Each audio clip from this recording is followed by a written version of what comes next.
का नाम है nationalism in India. Nationalism in India. अगर इससे पहले आप मेरा वीडियो देखे होइएगा तो उसमें मैंने वीडियो में बहुत सारी बातें को बनाया है। फर्स्ट और 2 लेसन ये क्लास 10 का है और एनसीईआरटी बेस्ड है। चलिए हम बिना देरी किए हुए हम शुरू करते हैं।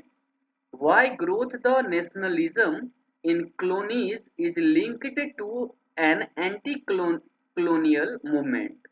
Why growth the nationalism? Nationalism जिससे बढ़ता है, colonies is linked to anti-colonial movement. एंटी-colonial movement कैसे होने लगा?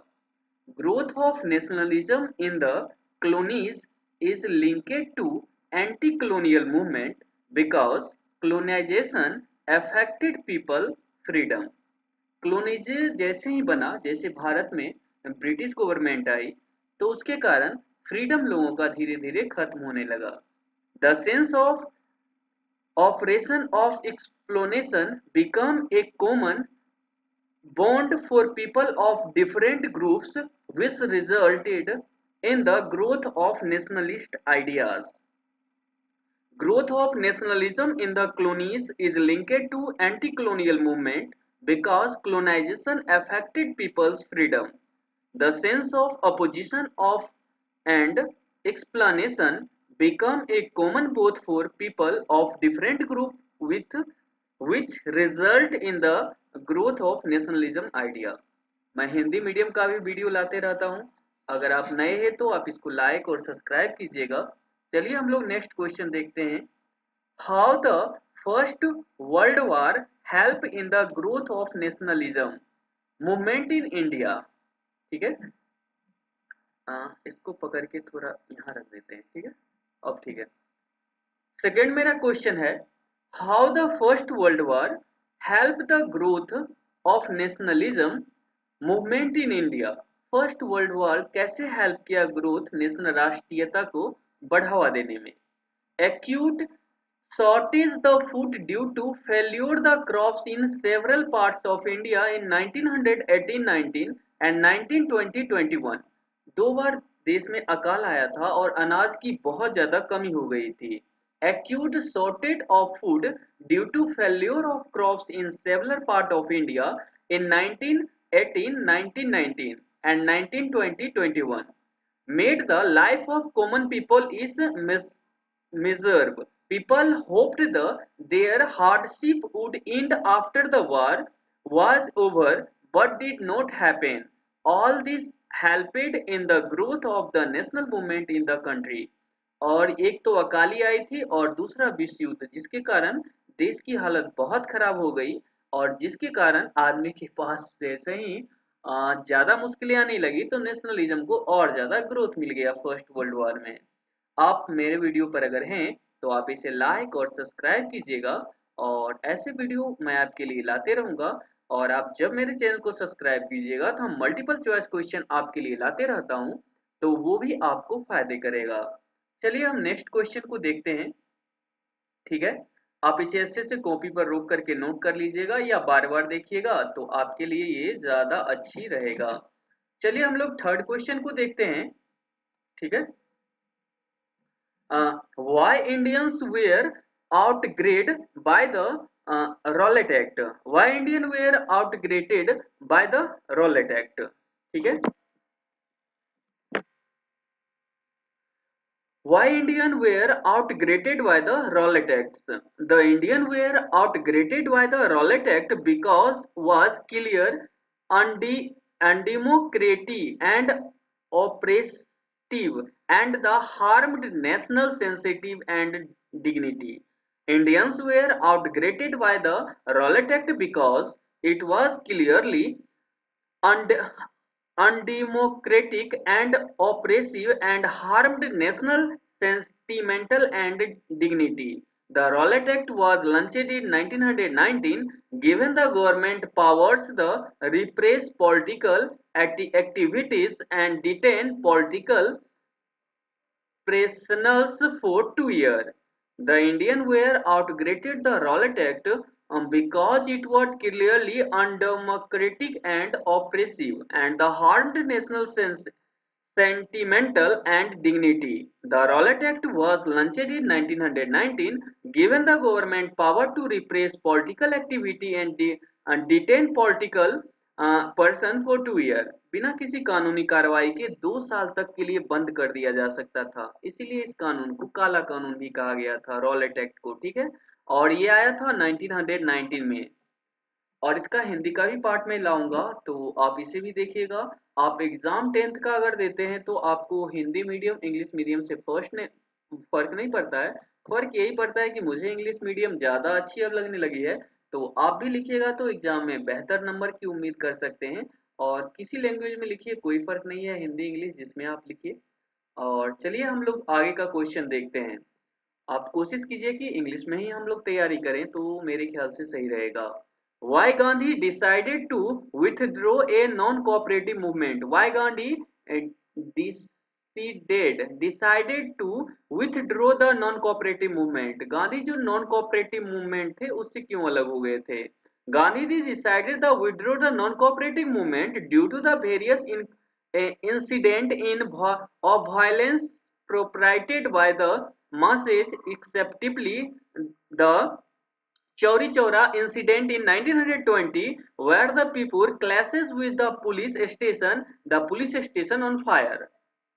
Gandhiji decided to withdraw the non-cooperative movement due to the various incident of violence properties by the masses except the Chauri Chaura, including in 1922, where the people clashes with the police setting a political police station on fire, आग लगा दिया गया था जिसमें काफी सारे police वाले मर गए थे।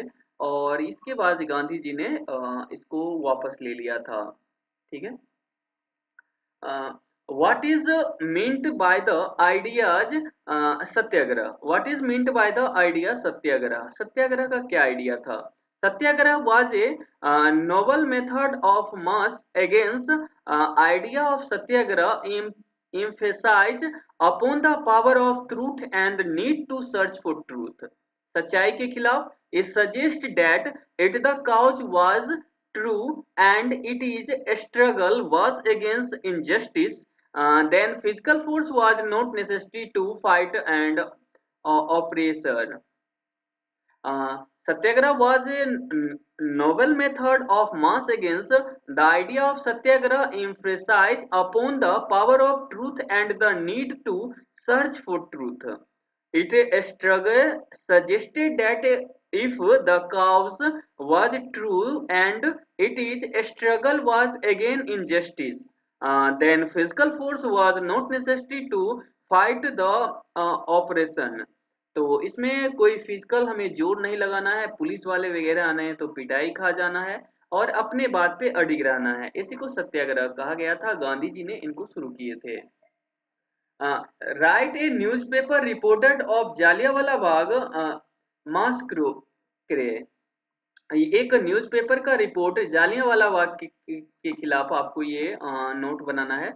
जालियांवाला मास्केयर इंसिडेंट इन अप्रैल 13 1919। आप डेट याद रखिएगा, नहीं तो नंबर नहीं मिल पाएगा।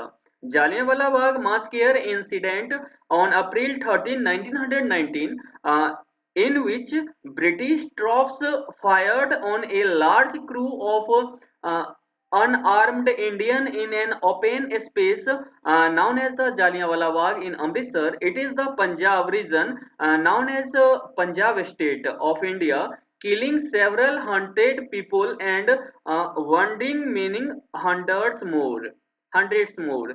बहुत सारे आदमियों को निहत्थे थे, उनको गोली चला करके मार दिया गया था। जालियांवाला बाग वहाँ जगह का नाम था, ये अमृतसर में पड़ता है। और जिसके बाद बहुत ज्यादा वायलेंस इंडिया में बढ़ गया था। Jallianwala Bagh masses incident of April 13 1919, in which British troops fired on a large crew of unarmed Indian in a open space known as the Jallianwala Bagh in Amritsar. It is Punjab region now in Punjab state of India, killing several hundreds people and wounding many hundreds more. और बहुत सारे लोग मारे गए थे, 100 से ज्यादा, और बहुत सारे घायल हुए थे। ठीक है, इसीलिए देश के लिए हमें समर्पित रहना चाहिए। और देश है तो हम लोग हैं, देश नहीं है तो कोई नहीं है। चलिए हम क्वेश्चन देखते हैं। इसको थोड़ा एडजस्ट थोड़ा अच्छे से करें, ठीक है। और थोड़ा होगा तो इसको हम उठा के बीच में रख देते हैं, ये तो कहीं पर भी रहेगा, क्या फर्क पड़ेगा, ठीक। और मैं चाहता हूँ मैं बोलता हूँ तो मेरा पिक्चर आप लोग देखते रहिए, और जिससे कि थोड़ा आई कांटेक्ट बनता है तो सुनने में अच्छा लगता है। आप लोग कमेंट कीजिएगा अगर कुछ समझ में नहीं आएगा। Right a newspaper report on the Simon commission. Right a newspaper report on the Simon commission. The Simon commission fact in arrived in India in 1928। आप टाइम हमेशा याद रखिएगा। The Simon Commission fact it arrived in India in 1928 and faces protest slogan of "Go Back Simon." It was because the body was to suggest constitution change in Indian government but did not have any Indian member. Indian government में जो changing लाना था उसके लिए Simon commission की 7 तो आई थी, जिसमें साइमन मेन हेड थे और ये इंडियन कॉन्स्टिट्यूशन को सेंड करते, लेकिन इसमें एक भी इंडियन नहीं था। इस बात को लेकर सबको बहुत ज्यादा गुस्सा था। The Congress was the Muslim League joint demonstrated against it. और सारे लोगों ने, मुस्लिम लीग और ये कांग्रेस थे, सारे लोगों ने इसको क्या किए थे, विरोध किए थे, ठीक है। अब हम लोग नेक्स्ट क्वेश्चन पे आते हैं। ये मेरा 8 नंबर क्वेश्चन पे हम लोग आ गए हैं। ये मेरा 8 नंबर क्वेश्चन पे हम लोग आ गए हैं, ठीक है, ठीक है। Compare the image of Bharat Mata in this chapter with the image of Germania in chapter। एक भारत माता जो मेरे देश का है, इंडिया का, और जर्मेनिया का जो पिक्चर था, दोनों में कंपैरिजन क्या था। The image of Bharat Mata as painted by Rabindranath Amarendranath Tagore shows her bestowing learning food and clothing।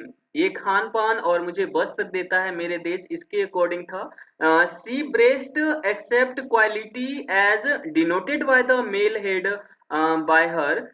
This is similar to the image of Germania as printed by Philip Vent when she was hold a sword but look more feminine।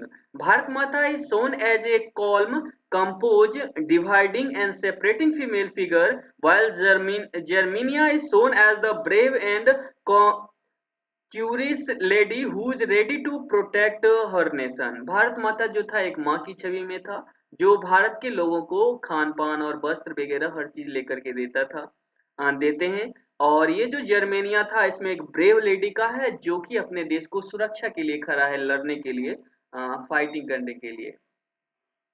9 number है question. List the different social group which joint the non cooperative movement 1921। List all the different social group which joined cooperative movement 1921, then choose any three and write about their hopes the struggle to show why they are joined the movement।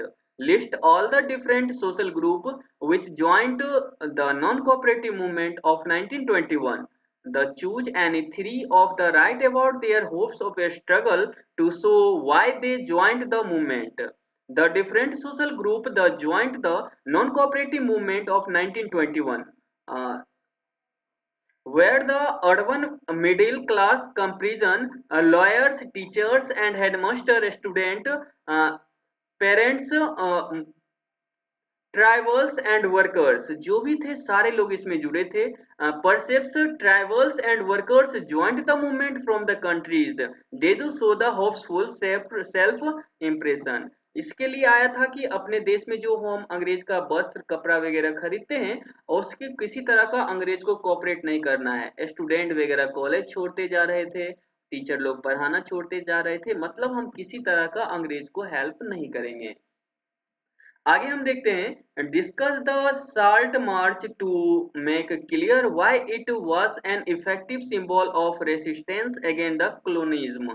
Discuss the salt March two makes clear why it was an effective symbol to resistance against colonize. Salt March was the effective symbol of resistance against colonialism because all classes could identify with the salt as it was a cheap and essential food item. Text on salt and the monopoly over it is manufacturing was a sign to the opposite of British rule. It will affect by the British economy. इसको इसीलिए बनाया गया था कि कोई भी tax on salt को अपने देश का टैक्स हम क्यों दे लेकर के, नमक हम खुद बना सकते हैं। और ब्रिटिश रूल का ये एक था कि अपोज करना कि हम आपका विरोध कर रहे हैं, आप जो मेरे देश में रह के टैक्स वगैरह लगा रहे हैं। वाई डिड द आप आराम से रोक करके लिखिएगा, और मैं ज्यादा तो हाँ हर चीज तो क्लियर हो ही जाता है। और आगे का क्वेश्चन देखते हैं। Why did political leader different sharply over the question separated electorates? Why did political leaders differ sharply over the question of separated electorates? First, Gandhi right understood how to British had explored internal division of India. Why did political leader differ uh, sharply over the question of separate electors? जहां मुस्लिम ज्यादा है वहां मुस्लिम seat को देंगे, जहां हिंदू ज्यादा है हिंदू चीज के देंगे। ये सेपरेट तरह की सीट को इलेक्टेड मेंबर को चुनना था। इसके बारे में गांधी जी ने क्या कहा था कि सारे लोगों ने विरोध किया, इससे देश के अंदर क्या होगा, माहौल गंदा हो जाएगा और गृह युद्ध का कारण हो जाएगा। First, Gandhi right understood how to British had explanated internal division of India social for their own purpose. According to him, separate election would only help the British division and rule. British divide and rule को follow करेंगे। Second, there was also a time when antagonism between Hindu Muslim was rising, और इससे हिंदू मुस्लिम देश में बढ़ेगा और ज्यादा problem create होगा। In conclusion, the arguments against separate electors put forward by the leader the Constitution Assembly were primarily based on the fear of constitution violence and civil war, the belief that would divide the people, and the recognize that it had already lead the portion of bloodshed। और ये हमारे देश के लिए बहुत ज्यादा खतरा होता अगर सेपरेट इलेक्शन अगर होता। तो थैंक यू। और अगर आप नए हैं तो इस चैनल को लाइक और सब्सक्राइब करें, और अगर कुछ लगता है कि कुछ और चेंजिंग वगैरह करना है तो आप मुझे कमेंट कर सकते हैं, और मेरा चैनल को लाइक और सब्सक्राइब करें। और कोई लगता है तो मैं बहुत सारा क्वेश्चन बनाते रहता हूँ। एमसीक्यू मैं नहीं बनाता हूँ 10th का, किसी क्लास का आप ज्यादा करके। रीजन होता है कि आप अगर मेरे चैनल को सब्सक्राइब कीजिएगा तो चैनल के बीच में आपको नीचे में क्वेश्चन ऑप्शन आएगा, आप टिक करते जाइएगा, ढेर सारा मैं डालते रहता हूँ। और फिलहाल ये 3rd चैप्टर है, 2 चैप्टर इसी के मैंने आप प्ले लिस्ट में जाइएगा तो मिल जाएगा। तो चलिए मिलते हैं नेक्स्ट चैप्टर में। Thank you.